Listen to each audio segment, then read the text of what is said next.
Durante os séculos XVIII e XIX, a preocupação com a possibilidade de ser enterrado vivo atingiu níveis alarmantes. Esse medo, conhecido como tafetofobia, acompanhava muitas famílias, criando uma atmosfera de temor e mistério em torno da morte. A falta de métodos médicos confiáveis para confirmar a morte deixava espaço para o pânico. As histórias de pessoas despertando em caixões, se debatendo e gritando por ajuda, tornaram-se tragicamente comuns.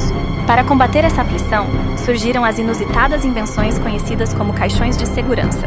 Essas engenhocas, que pareciam mais saídas de um relato de ficção, apresentavam um mecanismo engenhoso. Uma corda amarrada à mão do falecido, conectada a um sino posicionado na superfície.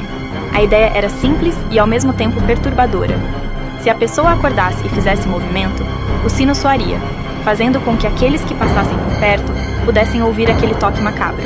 O sino não era apenas um símbolo de segurança, mas também se tornou uma expressão popular.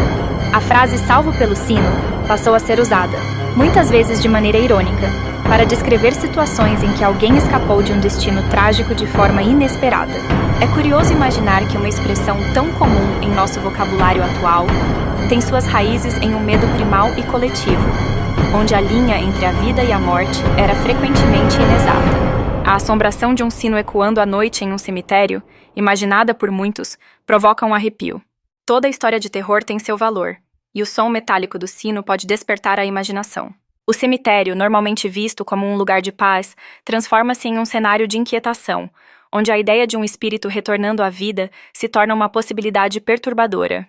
Hoje em dia, esses caixões e a prática dos sinos são relicários de uma época em que o medo dominava até mesmo os mais sãos pensamentos.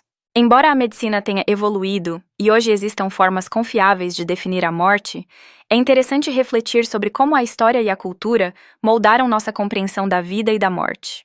As narrativas em torno do sino dos mortos-vivos permanecem como um lembrete da fragilidade da vida e do respeito que devemos àqueles que já partiram.